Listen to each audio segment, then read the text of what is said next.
There are many students who are unable to take up their places in tertiary educational institutions because they cannot afford to pay their academic user fees, the academic fees. And so we'll take that stress off them. For the first year, they will not be required to pay fees. And I assure the universities it will not affect their internal generated funds. We're going to give the money to the student's loan. The student loan will pay it to the universities as a grant.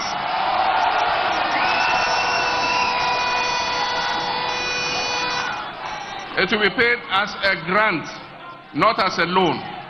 And aside from that, we're going to increase the subvention that goes to our public universities so that we can improve quality and learning in those universities. We will provide free tertiary education for all persons with disability.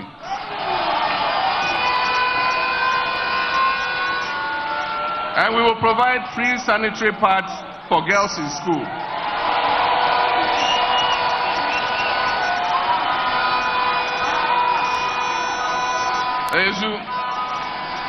If you remember, Nana Jane started that policy with a World Bank facility, and they called that loan the PAD loan. Yes, we are proud of the PAD loan. It will allow our young girls who are going through their periods to be neat and hygienic and not to miss school, be able to go to school all year round. We will uncap the National Health Insurance Levy. Currently, there's a cap on the levy, and so a certain portion of the levy goes into the consolidated fund.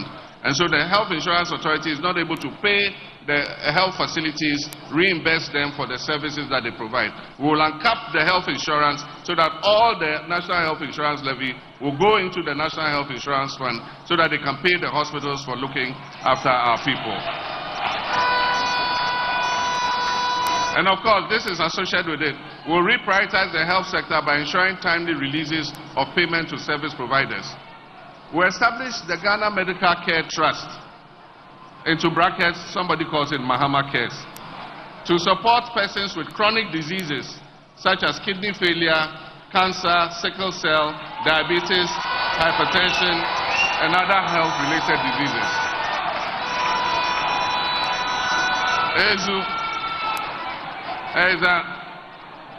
We'll also introduce the community pharmacy concept, and that will encourage people to go to your local pharmacy and go have your blood pressure taken and your sugar checked, so that if you have diabetes or high blood pressure, we're able to know early so that you can get treatment and be able to survive.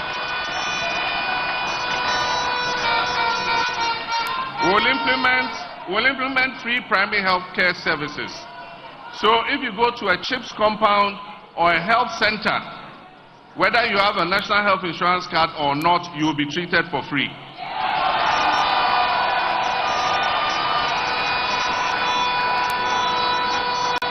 And so from the health center level down, polyclinic, health center, CHIPS compound, if you go, you will be treated for free. From the district referral hospital upwards, you use your your national health insurance card and you receive treatment. We will expand health infrastructure to restore the automatic employment and timely deployment of health workers. And so we're not going to wait till elections are coming and announce that we've opened the recruitment portal. The recruitment portal will be open and will do continuous employment of health workers, doctors, and nurses.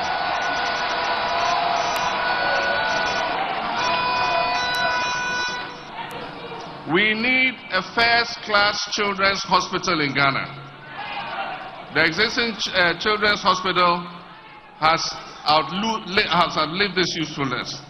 And so we're going to construct a state-of-the-art 500-bed specialist children's hospital in Accra.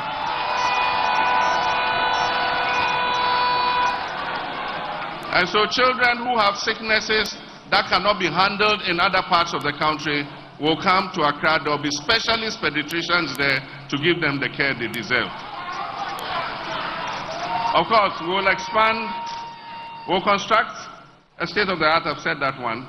We'll also construct a fertility center. There are a lot of mothers who cannot have children just because there's something wrong with the reproductive system. It can be corrected. and they can have babies and enjoy the joy of motherhood.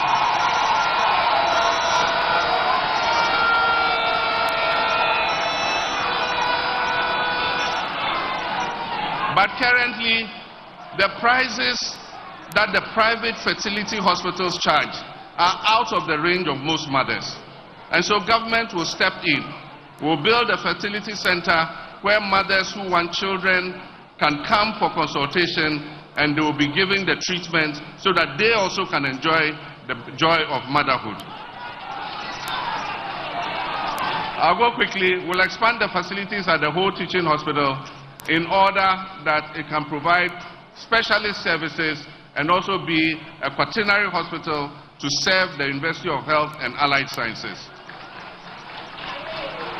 In the whole of the OT corridor up to the northeastern part of the country, there's no trauma hospital. And so we'll build a trauma hospital there so that persons who are involved in accidents on the Eastern Corridor Road will have a place where they can be treated properly before they are transferred.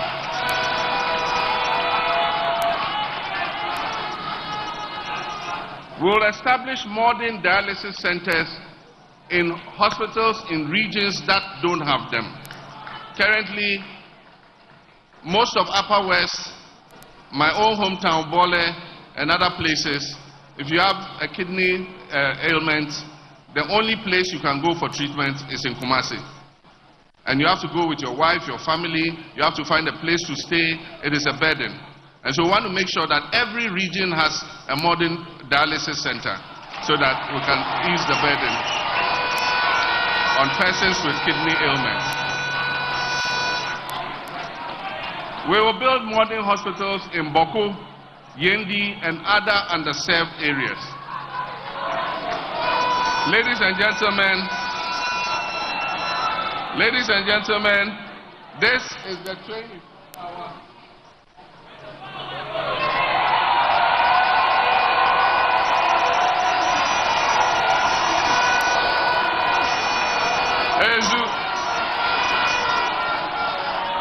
This is the 24-hour economic clock.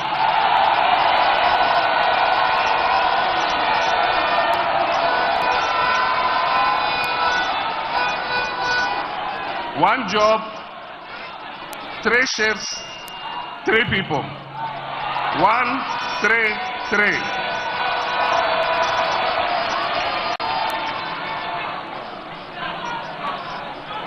One job, 3 shifts, 3 people. Obiabe Didi. Ezu. Extraordinary problems require extraordinary solutions for extraordinary results. And so businesses and public organizations will be encouraged to operate 24/7 in 3 shifts of 8 hours each.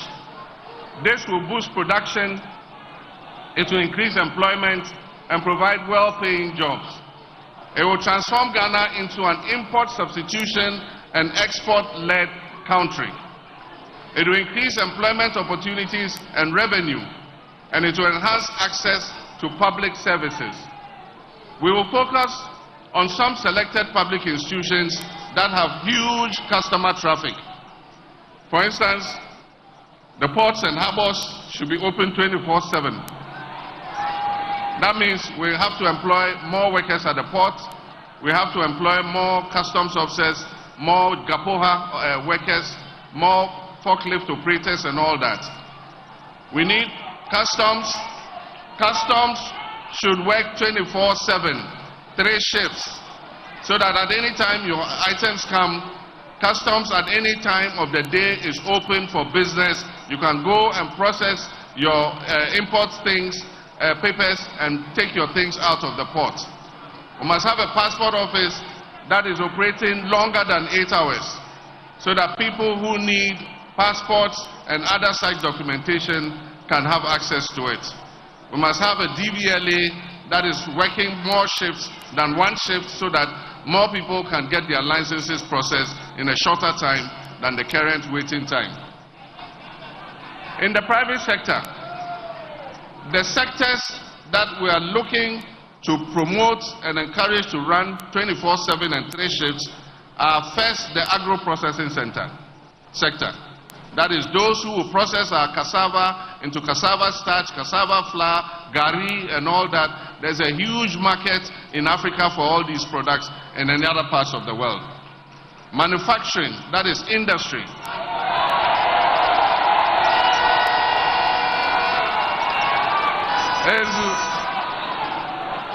Manufacturing, that is industry. And so the textiles industry, the fruit juice making industry, all the industries, the iron and steel industry will be encouraged to run 24/7.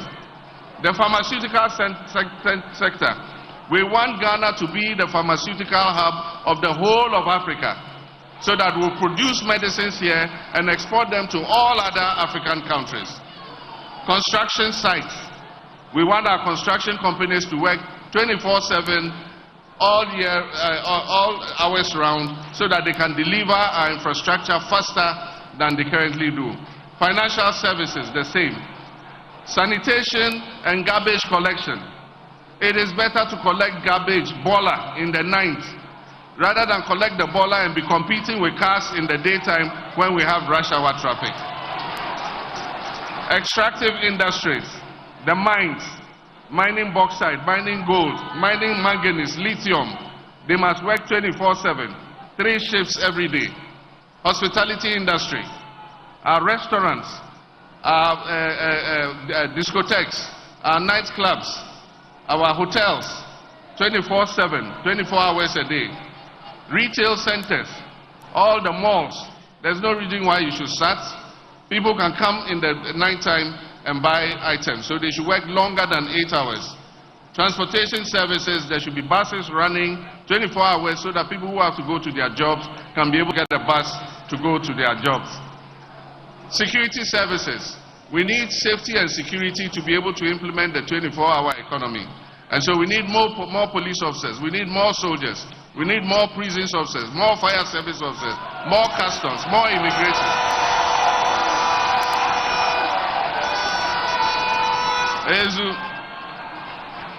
Now the support package for 24-hour businesses is to stimulate demand for 24-hour economic goods and services. And this will be supported by strategic investments in infrastructure, in security, in energy.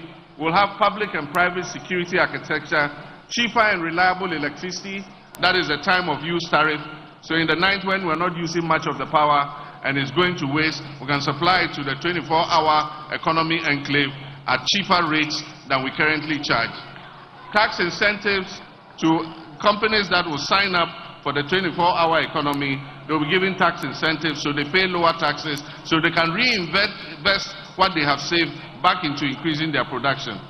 We'll give them support from the Ghana Exim Bank, especially for the agro-processing and manufacturing sectors that are going to be exporting. We'll support SMEs operating capacity with catalytic investments to upgrade and generate jobs. The Accelerated Export Development Council, I'm going to chair that personally. We want to accelerate our exports. We're going to register more Ghanaian goods on the African Continental Free Trade Area so that we can export to other countries. And I'm going to chair that personally. And we'll meet every month and appraise where we are at in terms of encouraging Ghanaian businesses to export. This Accelerated Export Development Council will promote exports under the 24-hour economy. My running mate will talk more about this, so I will jump it. Women's Development Bank.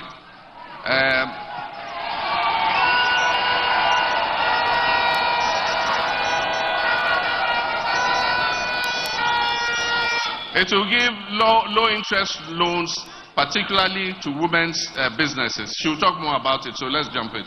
The National Apprenticeship Program will be for self-employment, and it will also help people who have come out of school at different levels who want to go and learn a skill, but their parents are unable to pay the masters for them to go and learn. The government, through the district assemblies, is going to register all master craftsmen. We're going to pay them and assign these young people to them so that they can learn a skill to go into the world of work. Next slide. Free technical and vocational training for young people.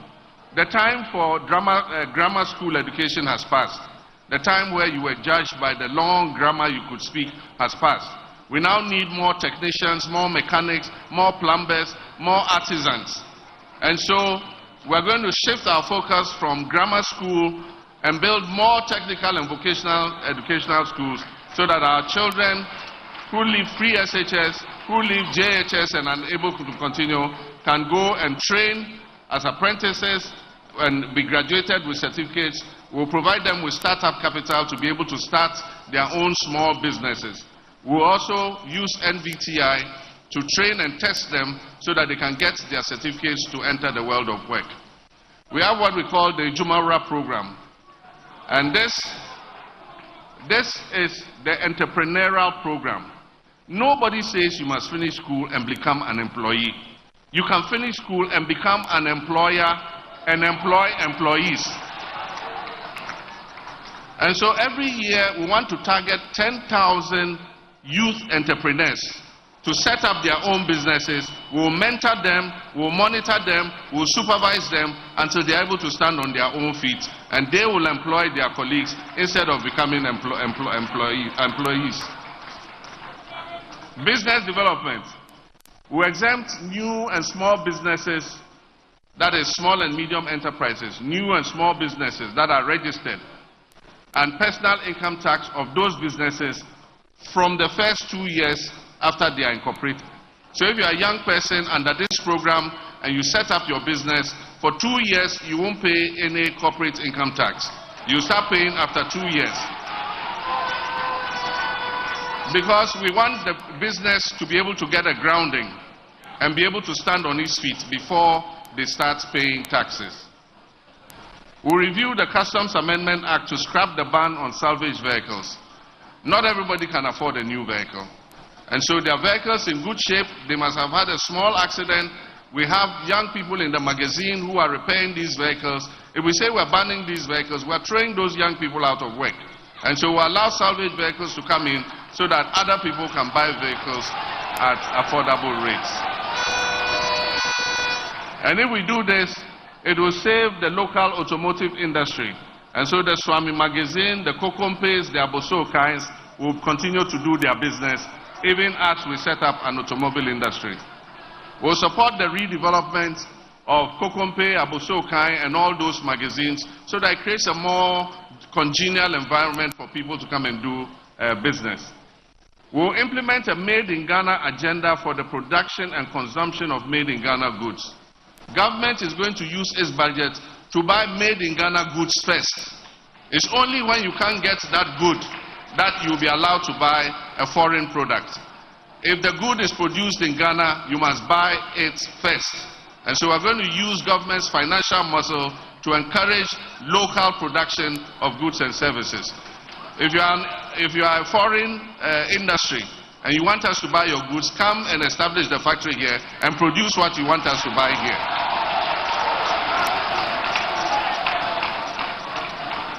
We will launch an Export Ghana policy, and it is the Accelerated Economic Development Council that is going to oversee this Export Ghana policy. And we're going to use that policy to facilitate exports under African Continental Free Trade Area and also the ECOWAS trade liberalization. We will enhance the role of the Ghana Exim Bank in financing non-traditional exports.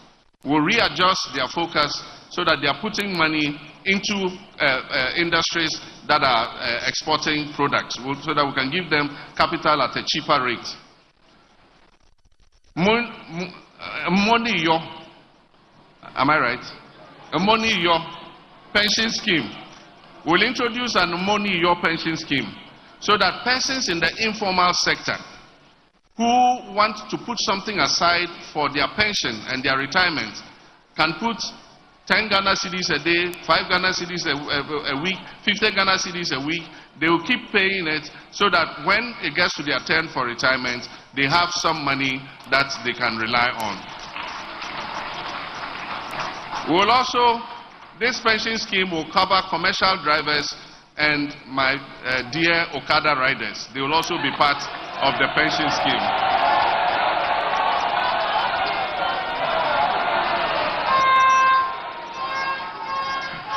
It will also be extended to small-scale miners, farmers, fishermen, traders, and market women. People who receive cash on daily basis. You put a little aside. If it's every week, you go and pay it into the money. Or you can use your mobile phone and pay, and your account will keep being updated. So after 15 years, that money has been invested. When you are retiring, you have your pot of money so that you can be getting a pension every month in your old age. Digital jobs initiatives. We'll partner the private sector to invest $3 billion to leverage ICT for jobs. And this will be through the 1 million coders program. We announced this in 2020, and we didn't win power, so we couldn't implement it. Somebody lifted it from our 2020 manifesto and quickly put it out as if it was theirs. I said, go and look in 2020, you see that we had already put it there. But we will continue with our 1 million coders program to train 1 million people in coding and web development, software engineering, and others. We will stimulate demand for made in Ghana software. We are exporting a lot of hard currency. When we import goods, we know that we are sending foreign currency out to buy those goods. When we import food, we are sending money out to buy that food. But when we send money out to pay copyright to Microsoft, to Oracle, to all the people whose software we are running on our banks and all our online portals and all that, nobody sees it. And so if we are going to train 1 million coders to do software, web hosting and all that, we must create a demand for it locally. And so government will first see if we have the available software in-house before we allow anybody to buy software from outside.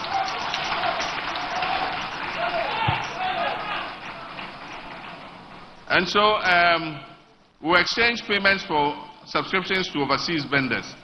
We establish regional digital centers for business process outsourcing. Business process outsourcing is when you sit in Ghana and you get a contract from abroad to do a certain job. You're able to do it from here without being physically there. And so you can process parking tickets in New York. You can process various items that they want. At times when they have gone to bed, they need somebody to be taking calls and responding to clients. They sometimes outsource it to other countries. Ghana is a good center to take advantage of this because our English is even clearer than many of the other countries that are doing the business process outsourcing. So people want Ghana to expand.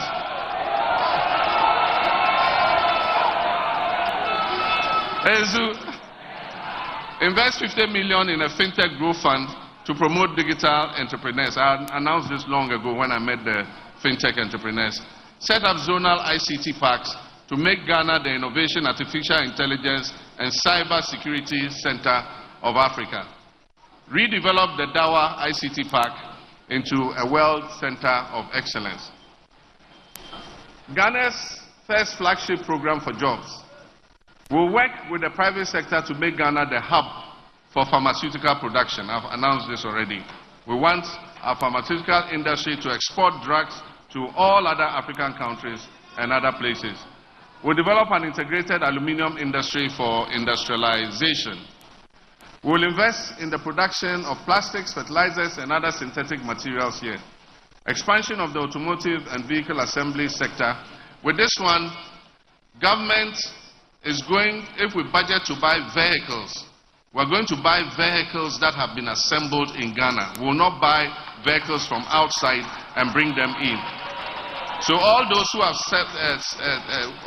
set up automotive assembly plants here, if government needs vehicles every year, we're going to buy those vehicles from them, not from outside. We will promote light industrial manufacture, especially in the textiles and electronic products. Today I was speaking with an investor, and he was talking about the textiles industry. And I told him, I said, unfortunately, we're not producing our own cotton. And he said, you don't need to produce your own cotton now. You can import cotton from Burkina Faso. You can import cotton from Benin and start your textile industry. And when you have started it, you can backward integrate it in your own cotton production. Brilliant idea. So I told him, on 8th January, I'll be in the office. Come and see me, and let's start working.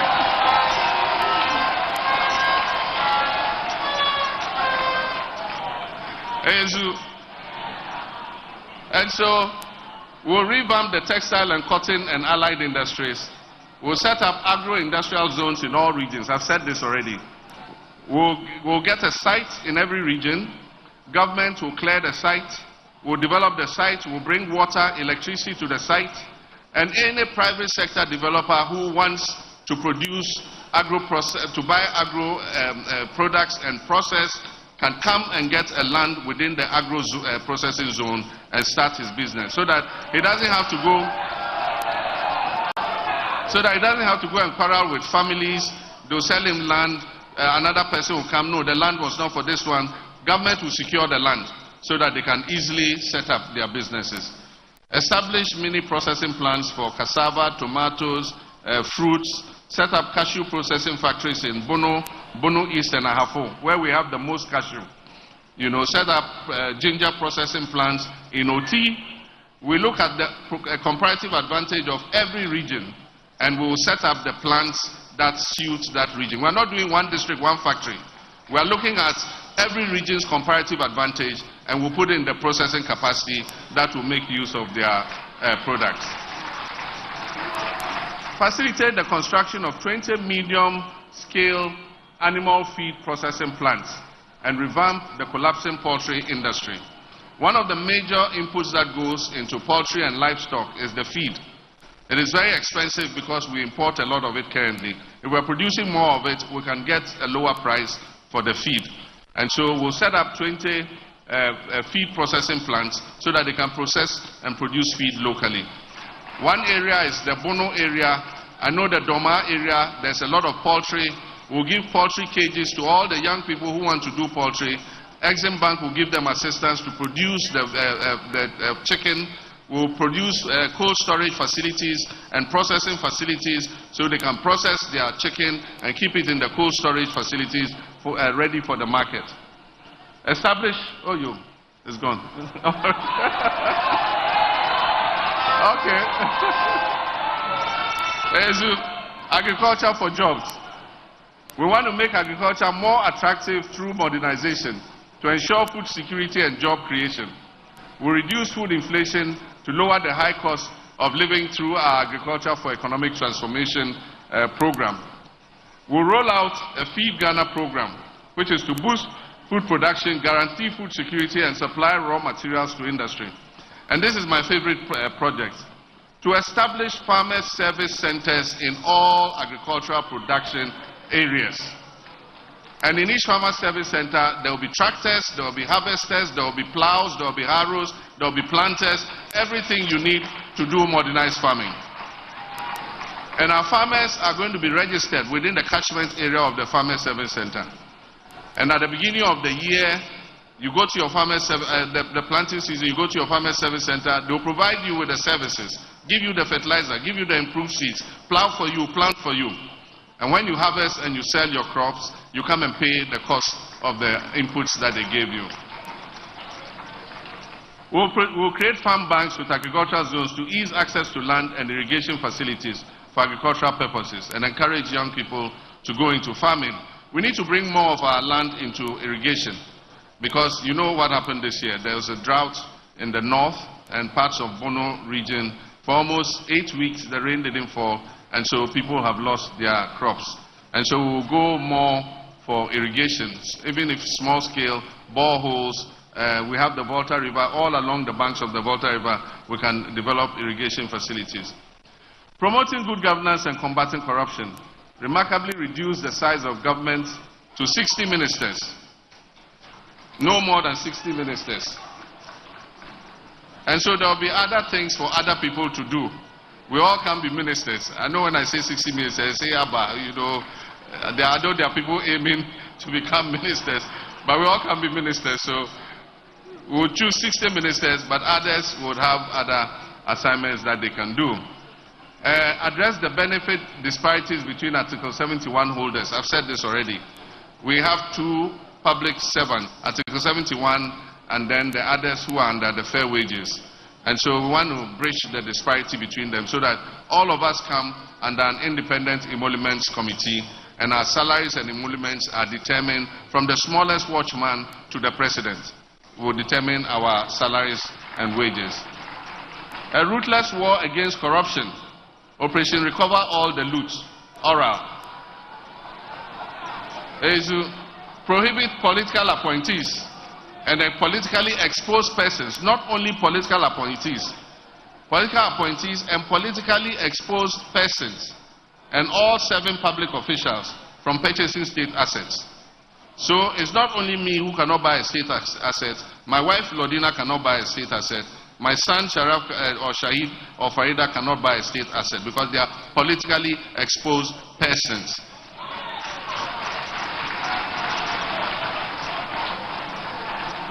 Reopen investigations into major unresolved cases, including the Ayawasu West Wogombai election violence, the 2020 election killings, the unresolved murder of Ahmed Swale and Silas Wulochame.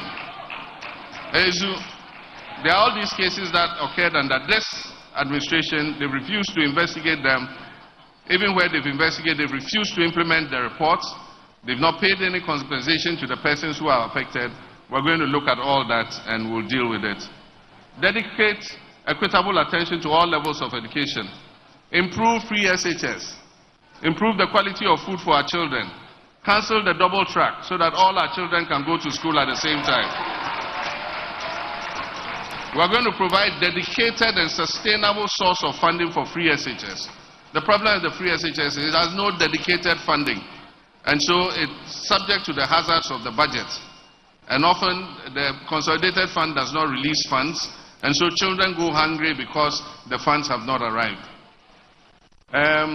Decentralize the procurement of food for SHSs to boost local economies.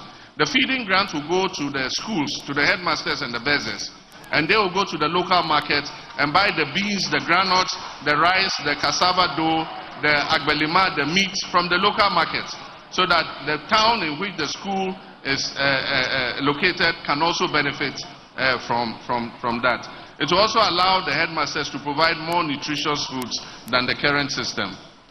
I said this already, implement a no academic fees policy for level 100 students, no fee stress policy. We'll use 5G and low Earth orbit systems to improve the quality of education across the country by extending course tutorials to students everywhere. We have good masters in different schools. And so for us, perhaps the best mathematics master is in Wesley Girls. The best French teacher is in Ghana Secondary School.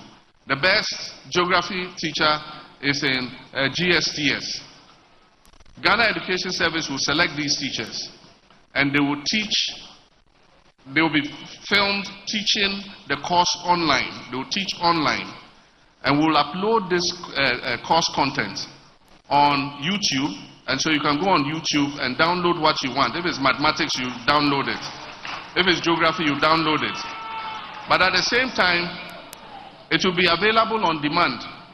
And because we're going to put Starlink internet satellites on every secondary school, the teachers can use the Starlink to show the children the demonstration by these teachers. And so you can be in Bunkurgu Secondary School. The best maths master in Wesley Girls will be teaching you because you'll be able to download his course material.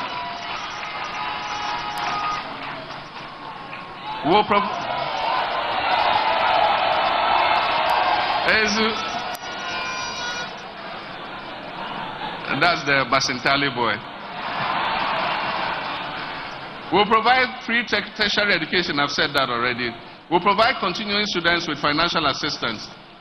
We're going to reintroduce what we had started, which is the Student Loan Fund Trust Fund Plus. It's a Student Loan Plus. And so it's an enhanced student loan. You get more money from the Student Loan Plus, and you only start paying when you get employment, when you leave school. Implement a bed for all. We have a bed for all program. Our tertiary institutions have huge lands that are not utilized. Normally, when we want to build a university, we take a huge piece of land, and after many years, part of the land is still lying fallow, and even people are encroaching on the land. And so we're going to sit with the universities and carve out a part of their land. And we're going to get the private sector. We'll do a design of hostels. If you're interested in investing your money in the hostel, you will build the hostel, we'll regulate the charges, and you will pay for the cost of it over a period of time, and you can make your profit. So that more of our children can have accommodation on campus. That is the Bed for All program. The hostels will be built by the private sector. They will build it, they will charge the fees, but we will sit with them and regulate the fees so that they are not too exorbitant. What else? Legislation to streamline and regulate the award of government scholarships. Government scholarships have been fraught with a lot of, let me say, kalabule. We want to streamline it, and as I've said, persons with conflict of interest will not be allowed to apply for scholarships. I would not apply for a scholarship for my children. None of my ministers will do it. Any political appointee must not apply for scholarships. You must pay for yourself. Leave the scholarships for the children of the underprivileged. Those who cannot afford it are the ones who must get the scholarships. And we're going to do that. We'll abolish teacher licensure exams.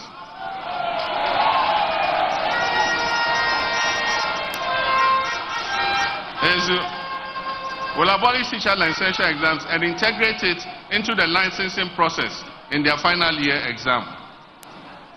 We'll institute the Teacher Dabre project. And what this means is that any new school we are building must be accompanied by accommodation for teachers. We're not going to build classroom blocks anymore without teacher accommodation. Every new classroom block, every school must have teacher accommodation. And we'll also accelerate providing accommodation by the existing schools that do not have them. And that will be the Teacher Dabre. It means where teacher will sleep program. In consultation with the stakeholders, we would push ahead with the implementation. This has been on the drawing board for a long time. That is 20% basic salary, special allowance for teachers and health workers who accept postings to rural areas. Most of our teachers and health workers don't want to go to rural areas. Everybody wants to serve in the city. And so we're going to map out what we define as rural areas. If you accept posting to go there, you get 20% of your basic salary as an incentive, as an allowance to teach in the rural area. Expand infrastructure to ensure prompt employment of nurses and teachers. And so that is also part of it. Assist teachers to own their own vehicles of their choice by offering flexible duty payment arrangements and employer guarantees in partnership with teacher unions and the banking sector. We will encourage teachers to take loans to own their own cars, teachers and other public sector workers. And so your bank will pay for the car, we will deduct it from your salary and pay straight to the bank. And what we'll do is, we will not waive the duty on the vehicle. What we'll do is, we'll allow you to pay the duty in small installments until you finish paying the duty, so that the car is yours. You'll be using the car while paying bit by bit by bit. I didn't say 1 cedi, 2 cedis. That will take 1,000 years to pay. But it will be a percentage of your salary that will go towards paying off the cost of the car and the installment payments of the duties. This is going to be the age of the railways. We have paid lip service to building railways for a long time, and this time we want to make a move on it. It's going to be done by build, operate and transfer. Because we've been shut out of the international credit market, there's no way we can go on the capital market and borrow to build railway lines. We're going to offer an expression of interest, transparent, to companies that are willing to invest in our railways, and they will bring the money, they will build the railway lines, and all the revenue will go towards repaying the railway lines. And so if it takes 25 years to repay, they will control it for 25 years. After 25 years, when they have recouped their money, then we'll sit down with them, and then they will transfer the assets to the government of Ghana. And so the western and eastern lines will be connected to the landlocked countries. And so there will be a line that joins from the western and eastern lines and goes up north to Burkina Faso, so that we can send Burkina Faso containers up to their country, and we can bring down their cotton and their imports down to the ports for exports. Construct urban intracity railways and BART rapid transit. The time has come for us to take some of our people off the roads. Many countries are moving in that direction. And so there are light railways that supplement the urban transport system. And so we'll do a feasibility study and see how we can get BOTs to start light transit rail. Promoting responsible mining, ban issuance of new mining leases and activities in forest reserves. We're going to close the forest reserves and get all those Akunta mining and all of them who have desecrated our forest reserves. We're going to march them out of the forest reserves. Some of those trees in the forest reserves are 700, 800,000 years old. And just because you want to take a little gold from there, you go and destroy the whole forest reserve. That is why we're having drought in our country today. That is part of the reason why our cocoa industry is going down. Because we're not getting enough rainfall. Because looking for that small gold they will get, they are destroying all the forest reserves and destroying the climate in our country. So those there, get ready, start packing your things. After 7th January, if you are not out of the forest reserve, we are going to come and march you out of the forest reserve. We'll establish mining cooperatives in all mining districts. We'll set up a gold board that will be responsible for buying gold from the small-scale mining sector. The way we have the cocoa board, buying cocoa from the farmers, we'll have a gold board that will buy all the gold from the small-scale miners. It will send it to our own refinery to be refined, and we'll export refined gold and get all the value addition instead of sending the raw bullion out the way we are currently doing. Decentralized regulatory licensing and processes for artisanal miners. That is, setting up offices of the Minerals Commission in all mining districts. Implement a blue water initiative to heal and harness the environment. We're going to clean the poisoned waters that have been poisoned by mining so that we can discharge those waters back into our rivers. We're also going to hire the young people in tree growing. And so in the areas where mining has finished, we will level the ground, close all the holes, and we'll have young boys from the community. We'll pay them a stipend every month. We'll give them abobo yas. We'll put polytanks in there so that they can plant trees on the mined out land so that we can reclaim the land. Implement a tree for life reforestation policy. This is what I just talked about. And so we're going to plant commercial trees like cocoa, palm, and rubber on the lands that have been reclaimed. Implement a blue water initiative. I just talked about it. So these are just tidbits of what you are going to see in the manifesto. My running mate and Vice President of the Republic of Ghana to be Jenana Opoku-Agyeman and other experts will go into more detail in some of the areas that I've touched on. But this is just a tidbit of what we are to see. I'll come back after with the 120-day agenda. That is when I'm elected on 7th January 2025.